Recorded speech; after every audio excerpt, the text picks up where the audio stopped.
Morning at NTV. We're live from Kampala Serena Conference Center. It's a Monday, and being a Monday, we start off the week with the key critical issues that we're dealing with. Now, in Uganda, the level of autism awareness is pathetically low. Efforts to increase public awareness of the sensitivity towards autism from the grassroots levels are urgently needed. It is imperative that community knowledge and understanding will follow. Now, our government does not yet recognize autism as an independent disability, and as a result, there is no government funding for educational and specialized services for autistic children in mainstream schools. Now, this places the financial burden of autism entirely on parents and, of course, the community. Joining us this early morning to have this conversation is the country director of Brass Africa, Mr. Andrew Agassi. Good to see you, Andrew.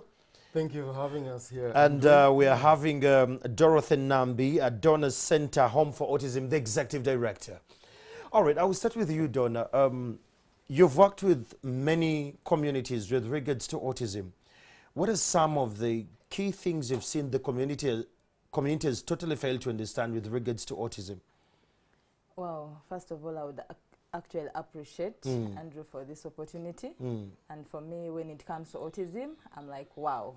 So far, I think in the community, autism hasn't been, been given a face. When you mention the government itself hasn't really understood, like, is autism really something in existence? So when we get an opportunity, we're like, how can these children really be accepted first of all? Because we've seen couples really kind of like parting away because the child comes out with this condition. So it's like the parents themselves don't understand. The community itself will have then a challenge. Then I would get to my government. Do they really understand there are these special people in the world? And they don't get it. They don't get now, it. in 1 minute, try to break it down for us to understand what is autism. Wow. Because it seems to be we could be talking to an alien audience. They're like, we don't totally understand this. What is autism? I like that. So autism is a developmental disorder that affects people in different ways. Or as children, but as individuals, we are all affected in different ways. Oh, yeah. For example, the way we communicate may have an issue. The way they interact has an issue. Their behaviors has a question mark because a mere person throwing a tantrum or like the ordinary way is like the wires are off. That's when somebody says, oh, that person is crazy, that person is mad. So you're trying to they are trying to communicate, but of course the behavior would kind of bring it out in a different way. I am hungry, but because I can't talk, maybe I'll have to hold you and I'm like, please, can you understand me and give me something to eat? So if somebody behaved that way, the world would imagine this person is mad. Yes. But the thing is, I'm trying to communicate, but because I can't talk. It's the silent voice within. Exactly. So how do I express that I'm hungry and please come in and help me? Because maybe I don't have the chance to reach the food, but I need your permission to get the food. So that's where the challenge comes in. Well, that is a conversation we're going to have. Brass Africa, Andrew Agassi, you're known for Brass Africa as a brand. Where does Brass Africa get into the autism voice of the silent? Yeah. Thank you, Andrew. And first of all, you will know that music has far-reaching benefits. You know, music, the health benefits, the social, the economic. Music is life itself, encapsulated in lyrics, melody, rhythm. And so music is a language of its own. And we believe that the autistic children, the autistic people, can use music as a means of expressing themselves. And just to go back a little bit, Brass for Africa, we use music for so many things. You know, we've used music to reach out to HIV issues. We've used music to reach out to community safety. And so we believe that music is going to be very useful in being able to give these children a voice. Wow. And that's why we are here as Brass for Africa. Brass for Africa has been working with autism children, autism community. Let's take a look at a clip of one of these children being in a space of music and trying to see that. Well, I think we'll have that clip a little later. Andrew, let me engage you again. Like Donna said that we are focusing on children, but there are even adults who are autistic and they're silent. So how do we amplify their voice so they could be heard? You know, we believe a simple search in Google will show you, you know, the power that music has to be able to give a voice to autistic people. Because I think it's research has it that people on the spectrum have a way or have this way of doing things with music, science, and math that normal people like us maybe cannot do it to that level. So we believe that when they have the music, and because the music is a language that reaches everybody, then people will listen to them. You know, music will put them on a stage. A lot of them are hidden behind. You know, those children are locked away. But music will give them the stage, will allow them to influence the society in a particular way. And when you sit down to listen to a song, or you sit down to listen to the rhythm, you flow with what the composer or what the musician is trying to do. So you become one with them. And we believe this is the power that music has, and this is how it's going to set the stage and create the opportunities Donna, for the autistic people. Going into these, how do you see music getting into the space of autism? Does it shine a brighter light on your side, you who is dealing with autistic children especially? Of course, for me, I'm already shouting, hooray, because when I saw my children like drum, recently I think I had like a small, tiny kind of, Andrew will help me demonstrate it, but I bought it, but then I've been protecting it, you know, one comes and drums, then I'm like, oh, they're going to spoil it, so I have to keep it away. But then in the midst, one child was like drumming while singing, and I was like, oh my God, my children will make it one day. So when we connected with Brass for Africa, I said, good. Okay. This is finished. Finally it's here. So I'm just waiting. Well, let's take a look at one of the clips where autistic children are being engaged with regards to music, and we see how the power of music can bring these unheard voices.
What do you think of when I say Africa? Some of you might be thinking starvation, corruption, homelessness, and extreme poverty. Yes, this can be part of our reality. But it is also like this.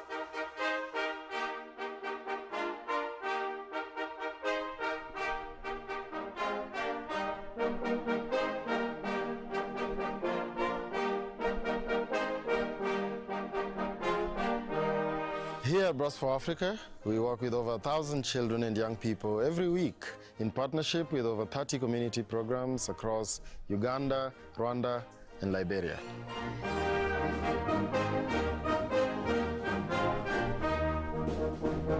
We're made up of dedicated, knowledgeable, and inspiring people who come from the communities in which we work. We create safe spaces for girls and young women like me. We learn, perform, and work as equal. We champion the differences between us and leave no one behind. We prepare the young people we work with to take on the next challenge in life. We bring positive change hope and aspiration to our community.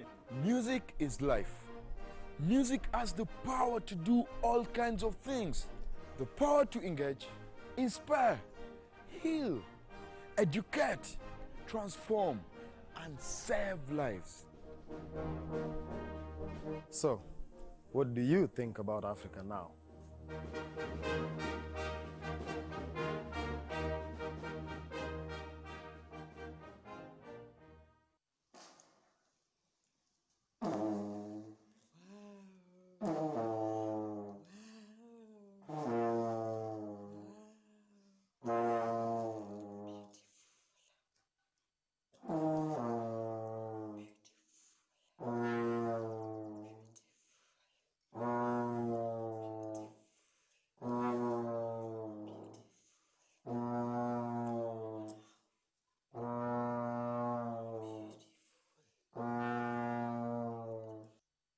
Wow, that is Adam.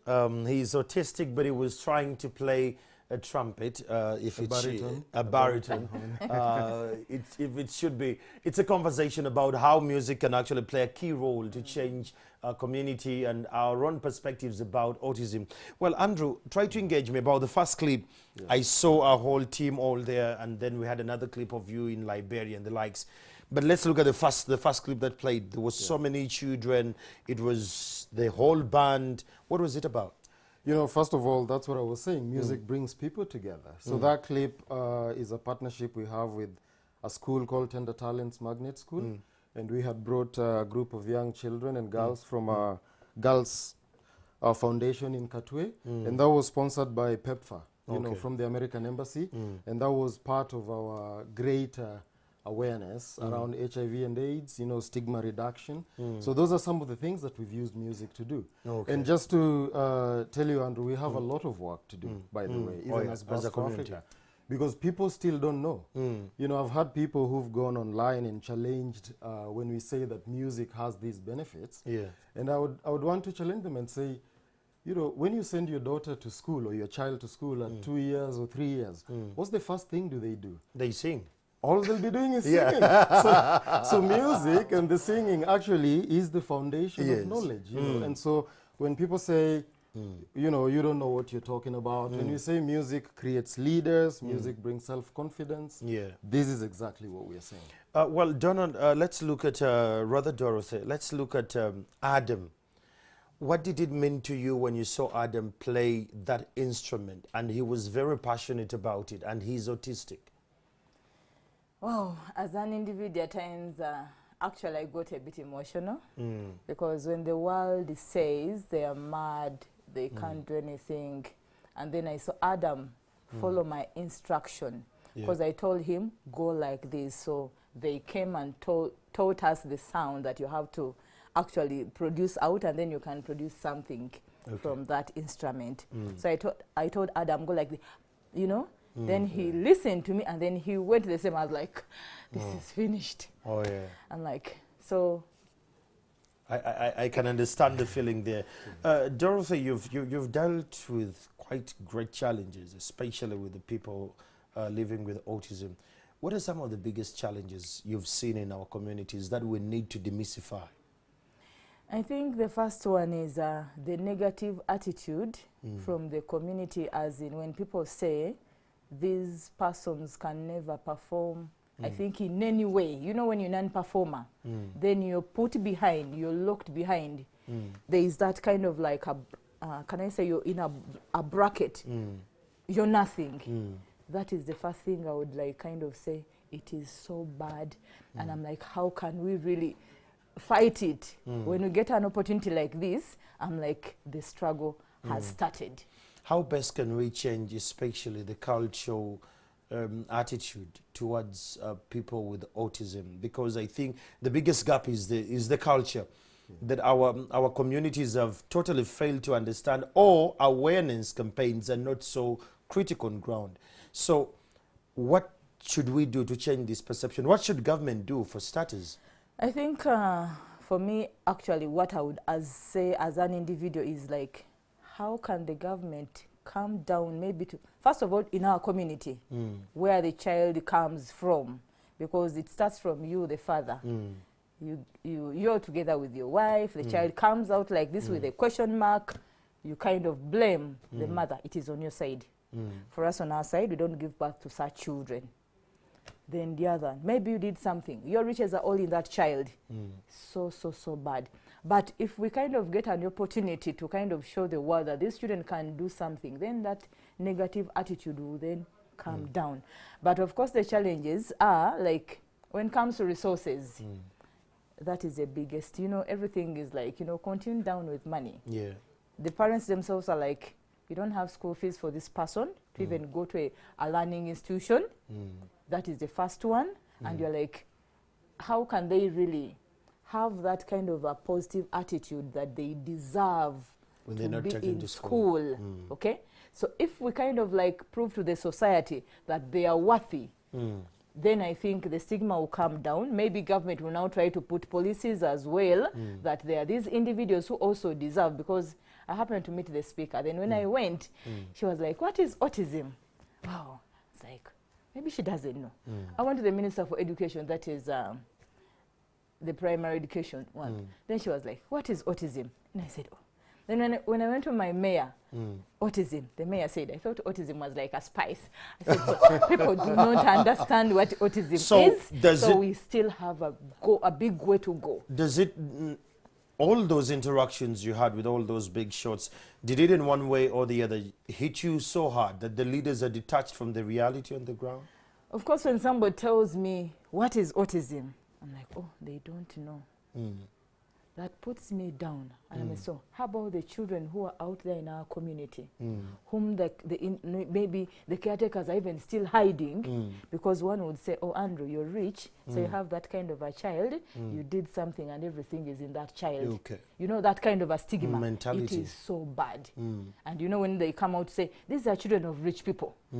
But maybe this, I mean, autism is just a brain disorder. You know, whatever causes it, then somebody comes to like, you could be the reason why the child is like this. So we're still playing a blame game in society. Exactly. So does that allude to the fact that we need schools for autistic children in our country? I think that would really be very good with people who understand them. Because the schools could be there. The children could be, actually parents would really wish their children to be in those good first-class schools, but then the teachers don't understand them because we've seen them being like left outside, you know, but then for you're paying a lot of money. I want my child to be maybe in a very high-class school, but then if they don't understand them, then they're not benefiting.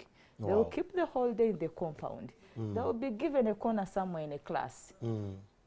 That would serve us. When you look at what she's saying, when we have institutions set for these children, will it in one or the other insane on the problem? I think we need to understand what the problem is and find proper solutions for that. I don't think institutions on their own will solve the problem. I think people need to appreciate the ability and the potential that the children and the autistic people have. I'll give you a challenge, Andrew. You saw Adam playing the baritone. Yeah. You probably have never held a baritone. I have never in my life. I promise you, you cannot produce sound like that boy was Believe you me. I tried, I started learning music when I joined Brass for Africa. And my first day on a trumpet was a disaster. You know, it wasn't as good as that.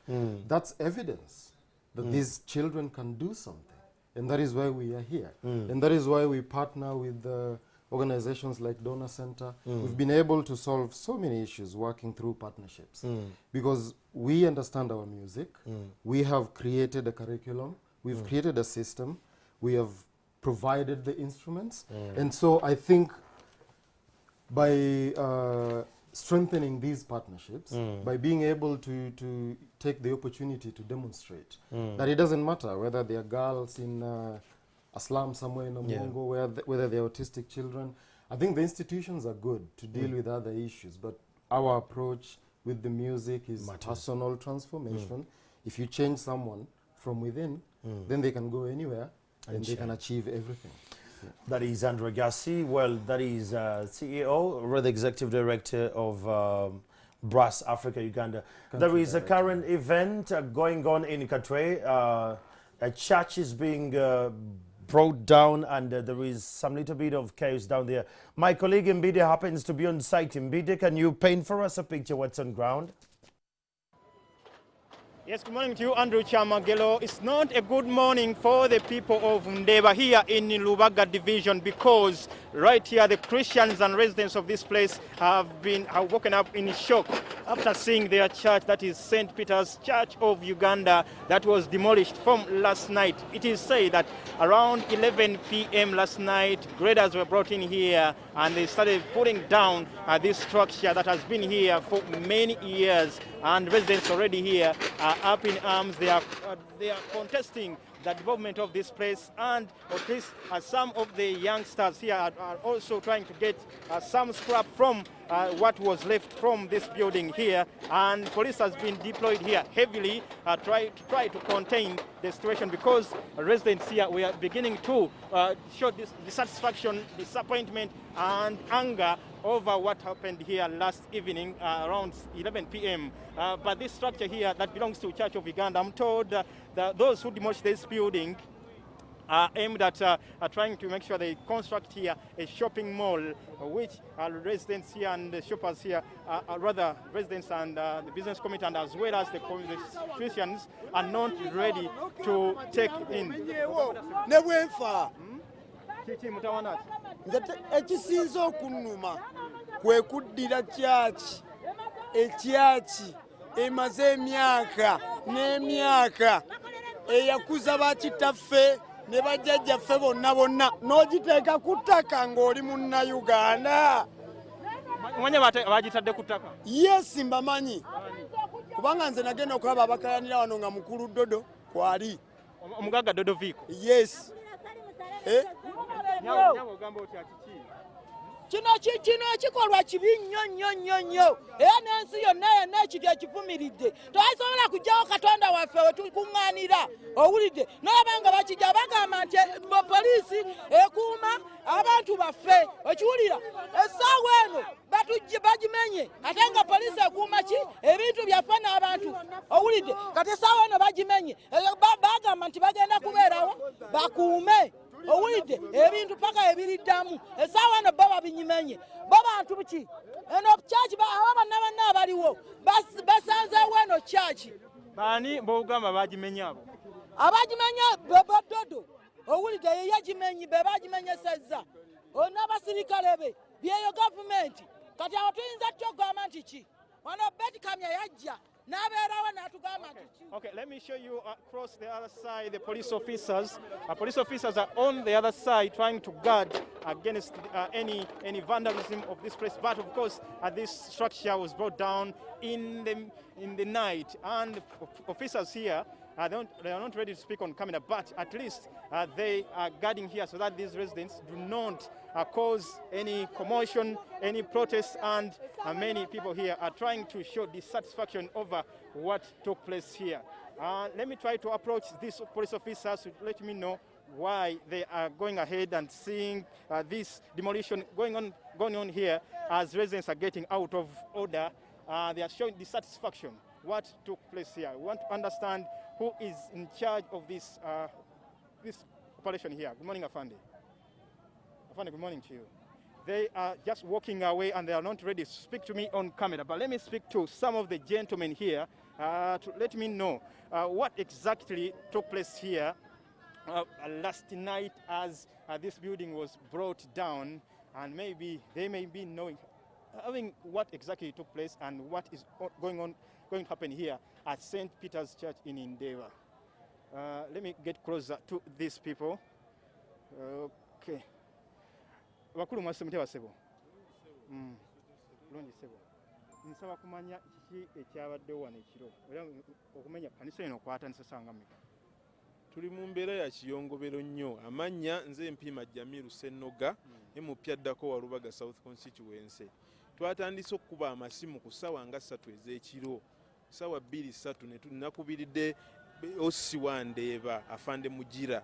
Ne mugamba kyaki eyo bayinza okuba baagala gimenya waliiseyo n'olaba. Osi n'angamba kangende nkole ki nkebere. Ne ndowooza ebintu biwedde. Ssaawa wezaweza 6 abantu ne bankubira ne baŋŋamba omanyi ebintu bya kyaki bali mu kukola ki mu bisomba. nga baleesa abayaaye basomba ennanga basomba jaazi basomba emizindaalo entebe nga tewali amanyi gye babitwala nga basomba busombi babifulumya sawa zagenza okwera mukaaga kitundu 7 ne bagamba nti lobed ereese ki ereese tractor etandise okumenya mpaka lina kutte emmotoka saa 7 ogw'ekiro n'enzija napaakinze eri wansi mu Ndeeba wali wansi nga ku Shell n'entambuza ebigere naye ng'abayaaye bajjudde wano beetala bakutte emiggo nga tebasobola kuganya kukola ki tebasobola kuganya kutuuka ku church. Kye twakoze ne tuddayo ne tukwata emmotoka ne tugenda ne twetoloola ku popopo ne tukkirira wansi kayanja ka Kabaka ne tubbulukuka ku Ring Road tugenda okutuuka twasanze gundi 2 eza poliisi emmotoka 2 99 nga zikola ki zikuuma naye ng'ekimotoka kiri bize kimenya kyaki amasannyalaze nga gaspark nga gaaka nga kiri bize kimenya. Okay, these are the accounts of these residents here who are telling us what exactly happened here last night. Let's take a wider look at this church that is St. Andrew's Church here in NDEEBA. The entire building was brought down, just one single structure is left here, and this is what is happening here. Let's also try to get a closer look to understand what exactly was brought down.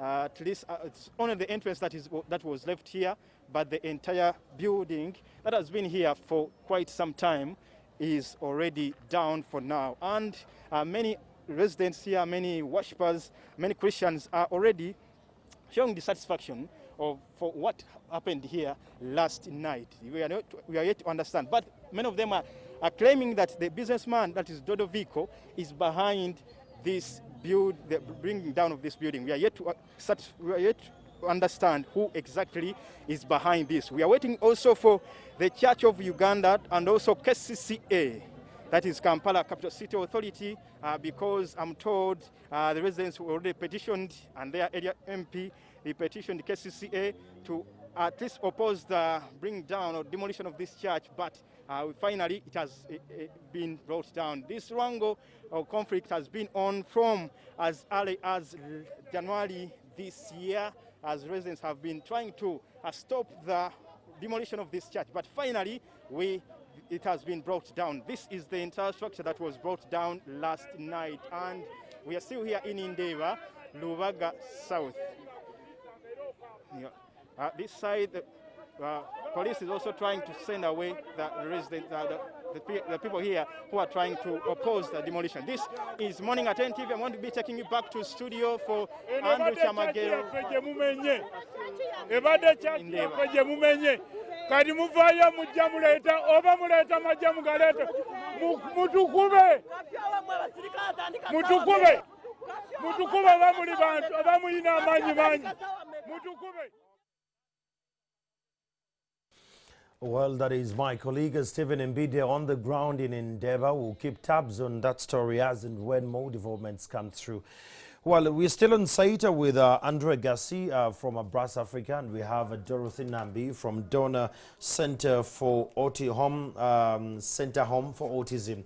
Well, Andre, you're still taking us through the advocacy through music. This is a new vibe you've taken up as Brass for Africa. Take us through it. So advocacy through music is a new project that's funded by Voice. Okay. Voice is an initiative managed by Oxfam and HIVOS, and it's an initiative of the Netherlands Ministry of Foreign Affairs. So what they do under their Innovate and Learn grants is they give you money so you can trial new ways of reaching out and giving voice to the most marginalized and people who are left behind. And so the Voice team came to our office, saw what we are doing with music, saw all the influence that music was having on the community. And so when we put in an application for this grant, they approved it. And so we committed those funds in partnership with Donor Center Home for Autism, to use music now and give opportunity and demonstrate to Uganda and the region at large, you know, that our autistic communities should not be left behind and that they have a lot of potential. And this is one way that they're going to demonstrate that. Have you tried to see some children pick up from the instruments? Are they excited about it? Have they started to do these trials? So what you saw Adam doing, we had just delivered the instruments there. But earlier, last year, when we had an autism awareness walk. You know, the teachers gave the children instruments, and they love it. You know, they love to hold that. Because first of all, if you read more about autism, you'll understand that they tend to own what is close to their heart. Yes. And so when you put an instrument in the hands of a child or a young person, that in itself, you've given something that they have power over, something they have control over. They can produce the sound. You can't stop them. Okay. And so Advocacy Through Music is a project that will be running actually from June 1st to March 31st. And we will be back here with you to show you the results. Okay. So do we have sequent events that are going to be unfolding in sequences or in phases for these children? Yes, yes. So what's going to happen is, like I said, we've already put an assorted set of instruments at Donor Center. Teachers will go there. Actually, they've already started having what we call life skills co-creation opportunities with the children and the teachers at Donor Center. And I don't know whether your camera can get this. This is what we hope to take the children through. Okay, so recognition, critical thinking, demonstration, discovery, ownership and inspiration. So they will go through that journey. That's what our music program takes our beneficiaries through. You know, over 1,000 of them. And so there will be lots of activities. Actually, the only limiting factor right now is this whole coronavirus restrictions. And, but we are thinking out of the box. We are innovating, and so we believe that there'll be many opportunities coming through. And at the end of this project in February, my CEO, Jim Trott, will be here. Okay. And we will invite you. We will invite the speaker. The media. And because we want to influence even the legislation. The policy makers. Around this, you know, so the ministers. So there'll be lots of activities. But we don't want at the end of this to have a different group playing on behalf of that's where I was going. We have put instruments in their hands. Yes, let them play for us. And they will play together with everyone else. Yes. Donna, when you look at all this coming through, do you think it's going to be the gap?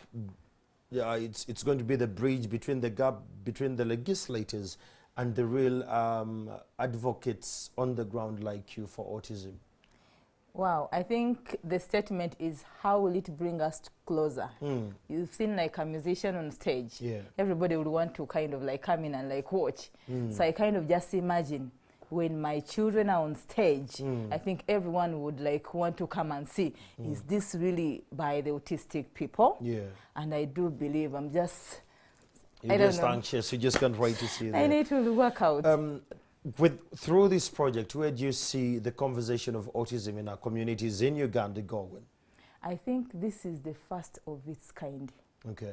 And I do believe the world will embrace autism. Wow. There is one thing that came through on Twitter last night when I was looking more about people with special needs, especially the autism. In one way or the other, I want you to share with us the challenges of people taking care of autistic people, especially when it gets to basic needs, because that's why even the ministers, even your mayor will keep asking what is autism, because they don't understand the magnitude of what you're talking about. If you say that possibly we need government to come through, maybe with a policy that is empowering the different approaches, they don't see that. So what are some of the key challenges you face in the day-to-day running of these kind of homes? Well, I think that's really a huge one. The challenges are really, can I say, there are so many.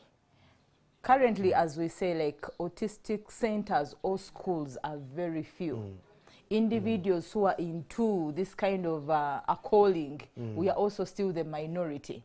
Because somebody, I think, just passed by last evening and asked, people have money. How come somebody cannot come and really put this at another level? I said, wow, I think this is all about passion. Yeah. So if we can have like many people come in, like when Brass comes in to say, I'm with you, Donna, and I'm like, wow, we need to get more people, more like partners, you know, to kind of like say we are addressing autism.